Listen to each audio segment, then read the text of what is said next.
said, "In his presence a scroll of remembrance was written to record the names of those who feared him and always thought about the honor of his name.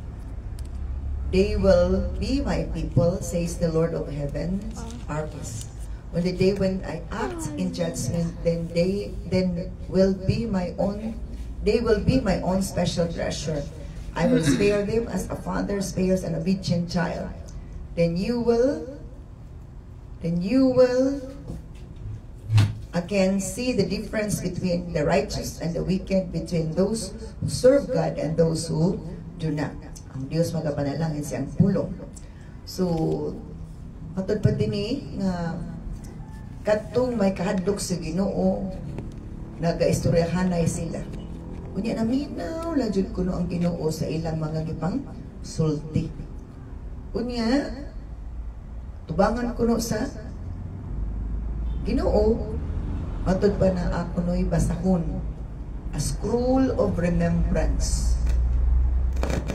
Basahon sa paghinumdum sa mga angay hinumduman nga maayo. Was written to record the names of those who feared him and always thought about the honor of his name. Katong nga libro, basahon, matod pa, dito nasuwat ang mga ngalan adtong may kahadlok sa Dios. So na ay libro nga nasuwat dito ang mga ngalan sa may kahadlok sa Ginoo. So katong walay kahadlok sa Ginoo, walay apil dito. Kinsa man ang nakahadlok pud sa Ginoo katong nagtakod sa Ginoo. Amen. Katong walay pagtakod sa Ginoo, dili man to sila mahadlok sa Ginoo. So bisan pag naata sa simbahan,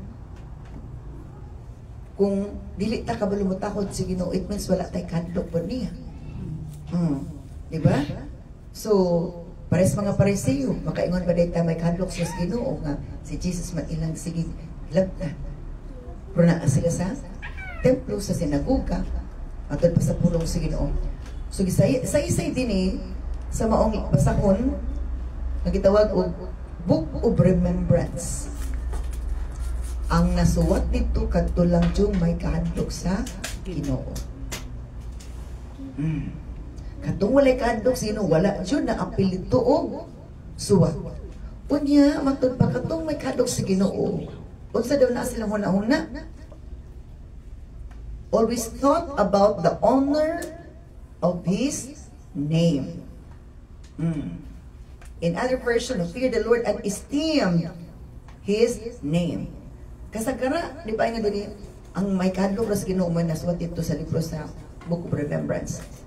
Nga nakuna-una sila kanunay sa pagtakod sa ngalan sa Ginoo. Di lang, wala nila yagai ang ngalan sa Ginoo. Because dili jud dapat yaga-yagaan ang ngalan sa Ginoo.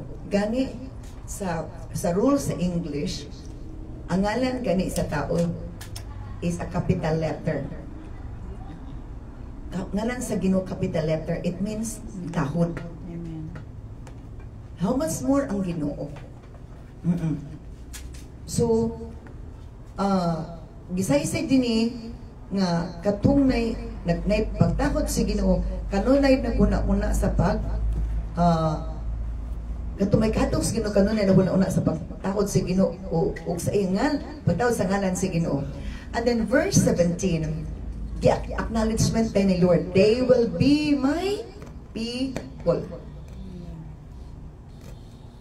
Dili i-deny ni Lord ang mga tao nga manadlugkos Ginoo. Pero katong way kahadlok, ang Ginoo dili niya ilhon. In verse 17, Malachi chapter 3 verse 17, they will be my people, says the Lord of heaven's armies. Ang mga taong may kahadlok sa Ginoo, nagtakod sa ngalan, gi-acknowledge ni Lord nga iyang katawan in verse 17. They will be my people. In English and the version, they shall be mine. Ako silang katawhan. So isa nga di mailhan nga katawhan tas Ginoo is may pagtahod ta sa Dios, Kung nagtahod ta, it means may kadlok tas Ginoo. Kung may kadlok tas Ginoo, naatay pagtahod niya. Amen. Pareha sa anak nato nga nagkadlok nato, nagtahod man nato. Pero ang anak nato kung walay kadlok, wala man na nagtahod. Sakto dili. Amen. Ingan na na. So and then verse 17, gi-acknowledge it, they will be my people or they shall be my people, says the Lord of heaven's armies. And then the next statement in Lord, on the day when I act in judgments, adlaw nga ako magahukom na gayon, they will be my own special treasure. Okay, grabe. In other version, they my treasured possession. Giangkon gyud si Ginoo nga ako silang mga unsa daw? Special nga bahandi. Ang mga tao may nadukon sa Ginoo nga gatakod sa ngalan sa Ginoo, acknowledge si Lord nga iyang katawhan ug matud pa panahon sa paghukom, special gid sila. I will spare them as a father spares an obedient child. Mo na siya ang reward. Panahon sa judgment, dili ta niya i-appeal. Sama kuno samahan nga iyang ipa sibat dili ni appeal ang obedient niya nga anak. Sumuna nindot diha. Nag-acknowledge ta ni Lord nga may kahadlok kaniya. Di ka kita lang nag-ingon nga matay kahadlok sa Ginoo pero wala tay dili ta counted, dili valid sa Lord ang atong statement. Muna atubangan sino individual ta gitanaw ni Lord. Even naa sa grupo. Kinsa ginagtahod ni Lord during sa day of gathering. Kinsa pinagtahod sa Ginoo bisag walay gathering. So panahon kuno sa hukom, lahi ang dagan sa mga taong mga may kadlok sa Ginoo. Dili daw kuno i-appeal niya sa judgment in verse 17 sa last part. I will spare them as a father spares an obedient child. Unsa ina sa Bisaya di ako sa last 17. Sila mahimong ako agayod, nag-ingon ang Ginoo nga labing gamhanan. Sa adlaw nga buhaton ko kini, maako na gayod sila. Kaluyan ko sila sama sa amahan nga maluoy sa anak nga nag-alagad kaniya. Lahi jud ang treatment sa Dios sa mga anak niya nga obedient. Amen. Naikadlok. Kaysa nagsigilag pabadlong, sigilag panghimantay, nagsigilag o pabadlong. Then you will again see the difference between the righteous and the people, between those who serve God and those who do not. O inyo ding masayran ang kalainan, taliwala sa matarong ug dautan, taliwala sa nag-alagad si Ginoo ug wala nag-alagad niya. Panahon kuno sa judgment, dana mapamatud-an. Kinsa jud kuno ang matarong ug kinsay dautan. Na adlaw sa paghukom. Night time sa judgment. O nag-ingon ng pulong si Ginoo, ang matarong, ang may kadlok si Ginoo, ang nagtakot si Ginoo is iyang luwason, dili ni apilon sa judgment. Apan ang dautan, maapil sa judgment. Mabaw-an kinsay nag-alagad sa Dios o kinsay wala nang alagad sa Ginoo. Diyon sa nato pag-alagad ang Ginoo. Uban ba ang pagtahod? Uban ba ang pagkadlok? So, ingana. So, ipadayag din nga dili jud nato ang Ginoo mailan. Naana siya record. Naka-record ang may kadlok niya. Naka-record ang mga tao na diin, obedient niya, dili masinupakon. And then in chapter 4, according to the Quran,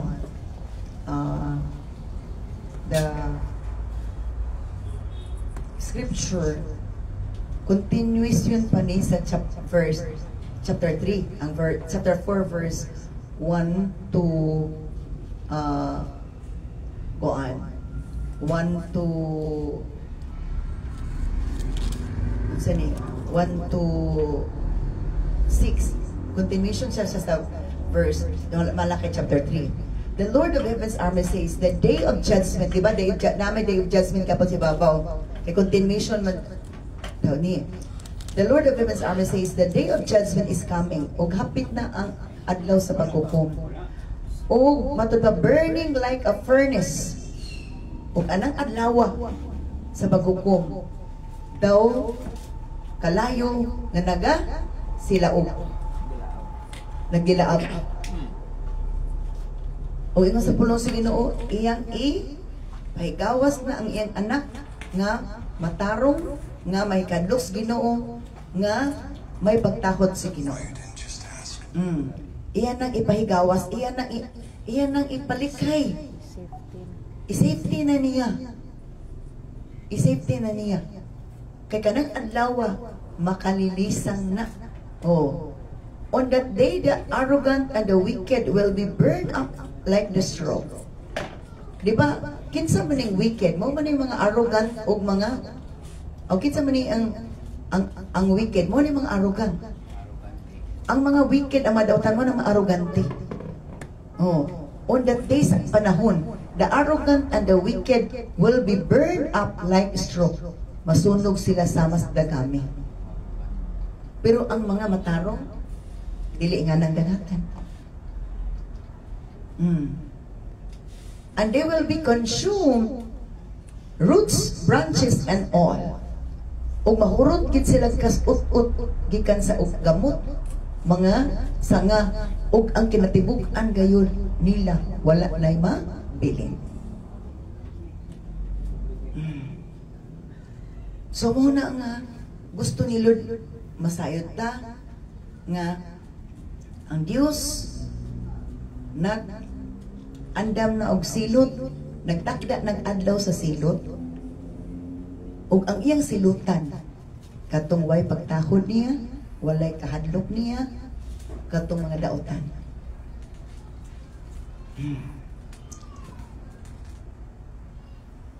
Ipadayag na, grabe nga, adlaw sa paghukom. Naisunog mahitabo. But ingon pa ni Lord, negatibo pa siya gisulti diri. But verse 2, Malaki chapter 4 verse 2. But for you who fear my name, gibalik na po siya.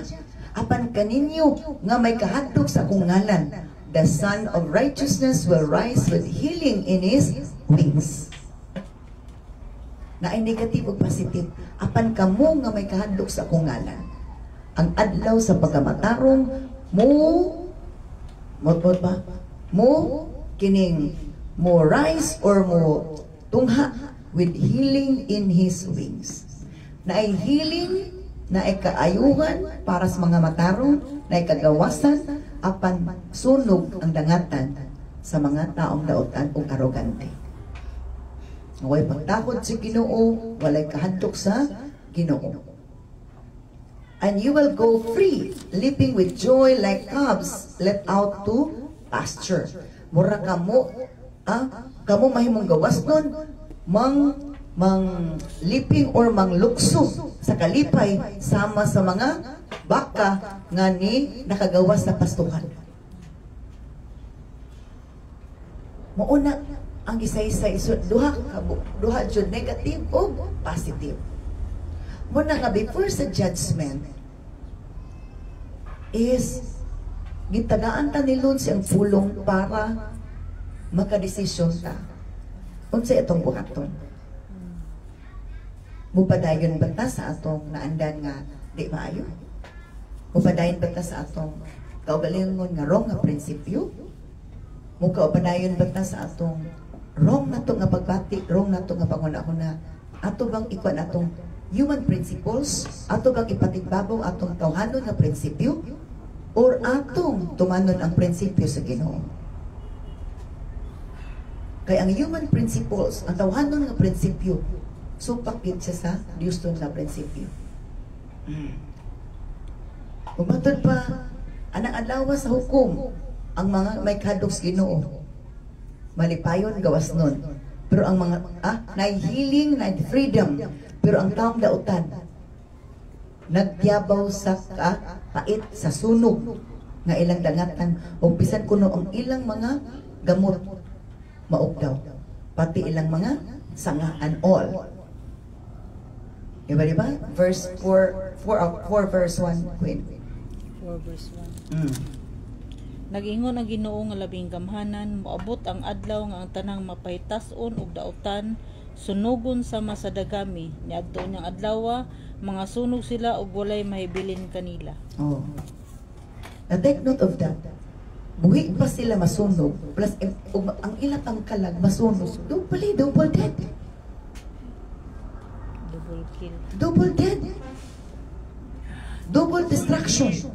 Patay na diri, patay na po sa Buhi sila gisunog sa kalayo as part of God's judgment on the day of God's judgment.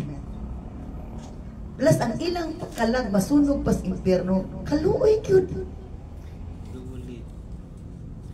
Dili na ang ikaw Dili wala na yung mga pag-ampo anak nga dawaton.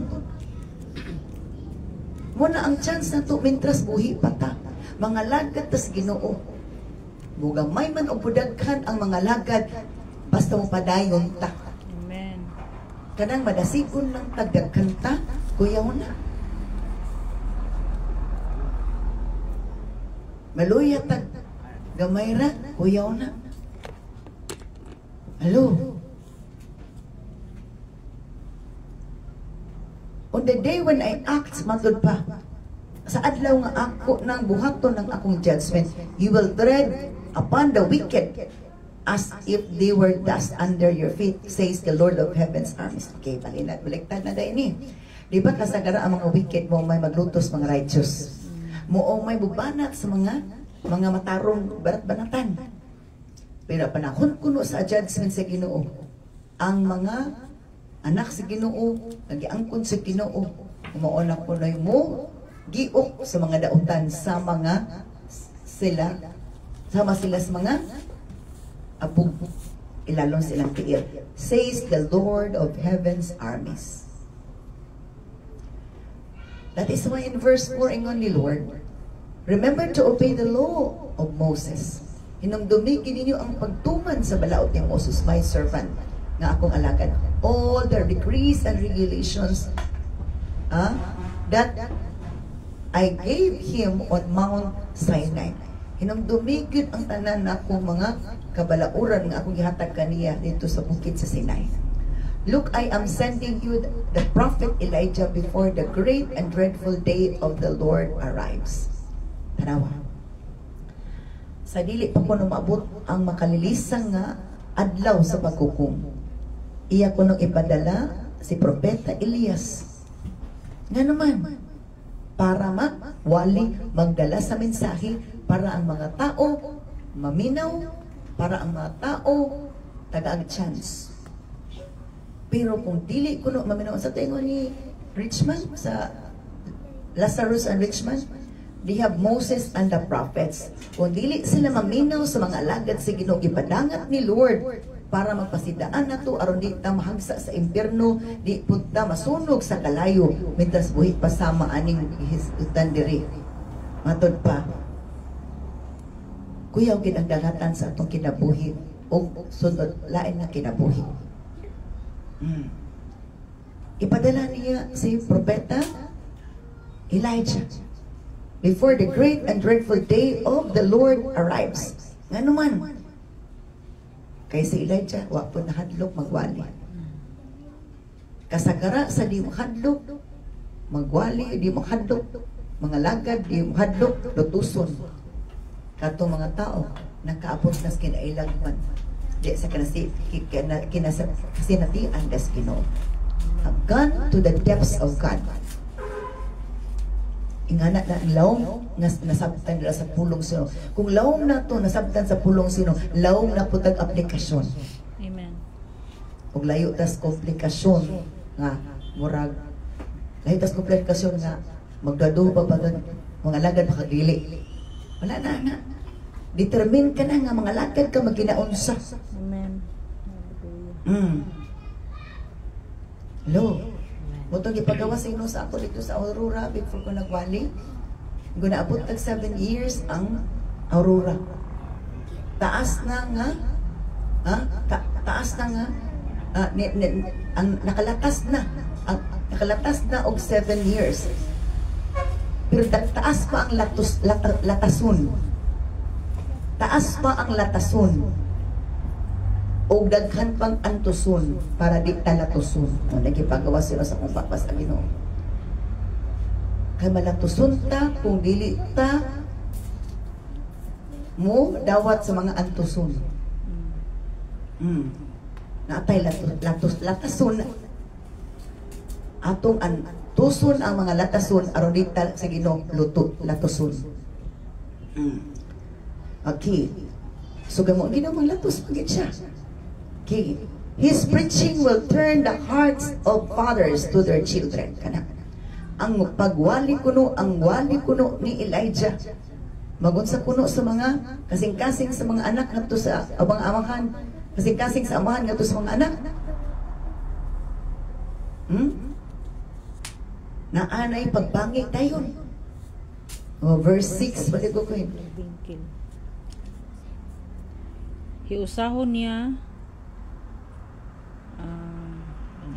Hiusahon niya ang mga ginikanan ug ang mga anak aron dili ko laglagon ang inyong nasod. Okay. Now, matod ba din ni? Baliktad. Okay. Ingot din ni lahi sa Bisaya.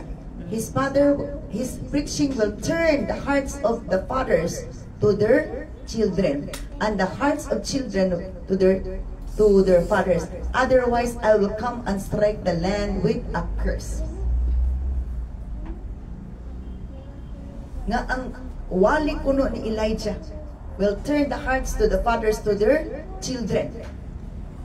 Ginaadjud kunoy ikaw nga ang mga anak, ang mga amahan is na ay pagkat sa mga anak may tungod sa pulong sa Ginoo. Pero ang mga anak kuno, and the hearts of children to their fathers. Otherwise, I will come and strike the land with a curse. Kung dili kuno na mahitabo, na ay tunglo ibadangan sa Ginoo sa yuta. Kay ang pulong sa Ginoo murag kurente lagi na ay positive o negative. Dili na siya mo-function kung wala nang duha mag-uban. Gisaysay na diri. Unsay dangatan sa makasing-kasing sa papa o sa mga anak. And he will turn the hearts of fathers to their children, and the hearts of children towards their father. Kung dili ko na may tambo matod pa, otherwise I will come and strike the land with a curse. So gusto gid ay sa Ginoo nga ang mga amahan mawalihan ang mga anak sa pulong sa Ginoo aron masabtan sa mga anak. Ang mga anak po dayon nga nakablos ka maturan, walihan po ng ilang ginikanan kay para gyud nga mag-uban sa padungan sa atong ugma. Kay kung dili ko na mahitabo nga walay pagpakabana ang mga amahan sa ilang anak sa kaluwasan, sa ilang espirituhanong bahin, kuya ang dangatan. Ug ang mga anak nga Christian na, mga believers na, dili magpakabana sa ilang ginikanan sa kaluwasan, kayumtang sa espirituhanon sa ilang mga anak o mga amahan, wa jud ko ni maayong dangatan. Kaya kung dili ko na sa to, I will come and strike the land with a curse. Iyang birahan, iyang igon ang yuta sa tunglo, decree of utter destruction. Kung dili gyud mapadangat ang pulong sa Ginoo para pagmaymay, pagtambag, paghatag og pagpadayag sa gusto sa Ginoo. Na kung dili ang tao maminaw kay magpatig-a, excuse. Adunay katalagman mo abot. Nga katalagman, dili gid siya makalipay, makadaot, makahurot sa atong, makawa sa atong gipundar. So muna sa Ginoo nga dili ta mo focus sa mga butang nining kalibutana, kay kung mo focus sa mga butang nining kalibutana, kung si Lord masuko mahanaw rang atong gipang fokusan nga walay nada. Pagtigong puno tagbahansi nga dili maut-ut. Muna nga mga lagad ta, magkuantag mga kalag, ha? Mag-share ta og mga kalag para nga sila dili malaglag og sila mahigmantas ka matuoran nga madasig sila sa pagpangalagad. Amen. Bulahan tong nakadasig sa mga kalag nga mga lagad. Kaysa kalag nga dasigunon pa. Oo. Kaya wala ginako yung anak ko, pagbalik sa Ginoo, ang sana mo tagbo sa Ginoo di sa kapanganuran kadto nang ready. Kadto nang ready. Anything attracted by a magnet is mo lit up gid siya. Ang tinuod na Christian anang panahon na pagbalik ni Kristo Jesus mo oray mabayaw automatic sa kapanganuran.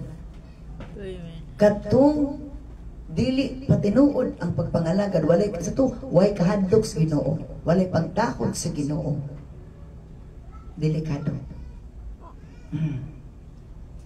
Muna part sa pagtakod is dumdumo na tong adlaw na iyas Ginoo.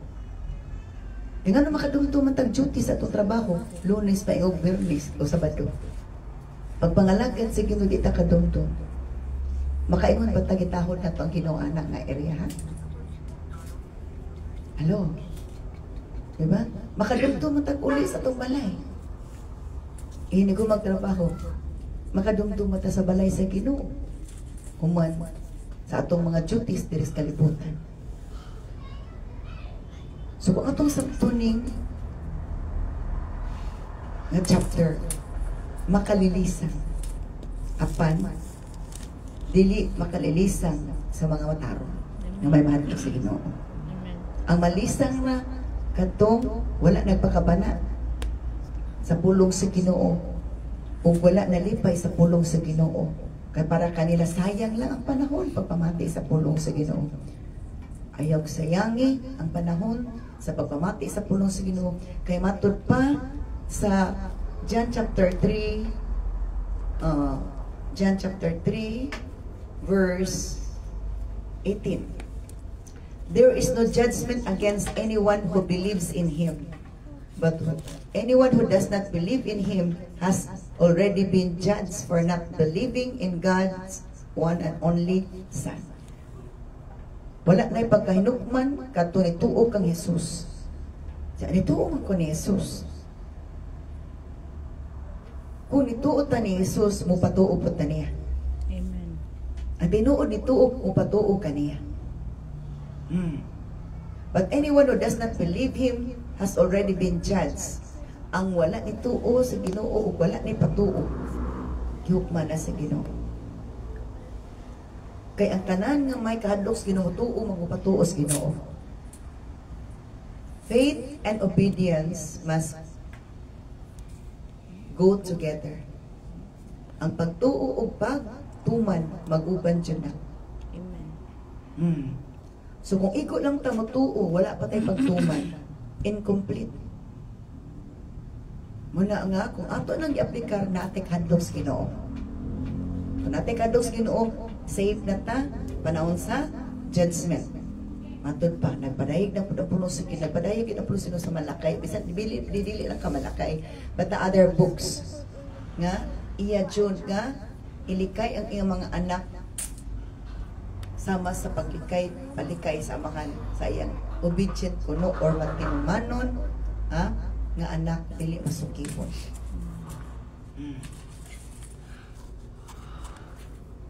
Makaingon to, anak, may pinalabi si Lord. Katong statement sa Malakay, I love Jacob, I hate Esau. Na ay katauhan, nagigugmas Ginoo, na ay katauhan, lagutas Ginoo. Ang gilagutan sino? Katong dili matinumanon sa impulong walay kahadlok niya. Apan, gugmas si Ginoo, ang may kahadlok niya, nagatahod niya, nagatuman niya. Taliwala sa mga pagsulay, taliwala nga daghanawala. Taliwala nga daghanawala. O, di ba? Ikaw wala ka nawala sa pananaw sa Ginoo, wala ka nawala sa handumanan sa Ginoo, tungod kay wala po ni mo giwala ang imong commitment, ang imong pag-alagad, ang imong passion, ang imong devotion diya sa Ginoo. Hallelujah. Ingana rin siya na. Let us pray for His Word. Father God, thank you so much of your grace and mercy. Thank you, Lord, for the living Word na nag-remind ka na mo nga bulahan jud ang may kahadlok nimo, O Lord God, ug nagtahod sa imong ngalan, pangalagad kanimo, O Dios, nga mapausanon, malipayon, wala ho tayong taliwala sa mga pagsulay. Ikaw gayud, O Dios, ang ipasidunggan, O Lord. Hallelujah, nga ang imong ngalan may papasidunggan kanunay, O Dios. Salamat, Lord, nga ikaw gay magabless atong pulunga, nga dili ka tumulabayng kawang, kundi ni mutubo ka lambo, ug mugamot pag-ayo aron, O Dios, malig-on kami pag-ayo sa pagpangalagad kanimo, dili kami malangkat or malungkat, O Lord God. Hallelujah, sa among pag-ilagya kanimo, Ginoong Dios. Salamat sa tanan, dalay kun ka sa katapusan. Bless everyone who are listening, who are watching, O Lord God. Hallelujah, of this evening, O Lord God, a message, O Lord, that you have given us tonight, Lord. We thank you so much for granting our request in the name of Jesus Christ of Nazareth. We pray. Amen. Hallelujah.